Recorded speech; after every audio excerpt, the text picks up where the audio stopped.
Boh existuje a ja vám to dokážem. Pre všetkých zástancov Darwinovej teórie, pozor, teórie, nie faktu, že sme sa vyvinuli z opíc, by som sa chcel spýtať. V akom bode sa tento vývin zastavil a prečo sa opice dnes už nevyvíjajú a neevolvujú na človeka? Ďalej by som sa chcel spýtať, prečo sa všetky opice nevyvinuli na človeka a prečo človek ďalej neevolvuje? Prečo napríklad nevieme lietať alebo nevieme skákať 10 metrov do výšky?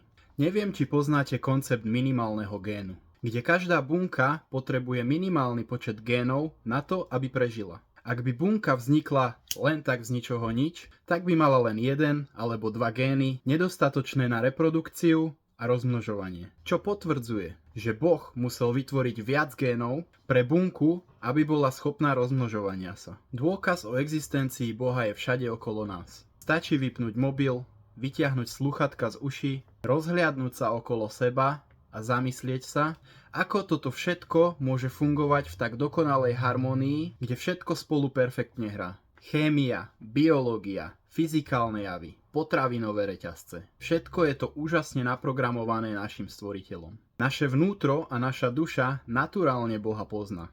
To si napríklad môžeme všimnúť u ľudí, ktorí sa ocitnú na smrteľnej posteli s pár dňami života.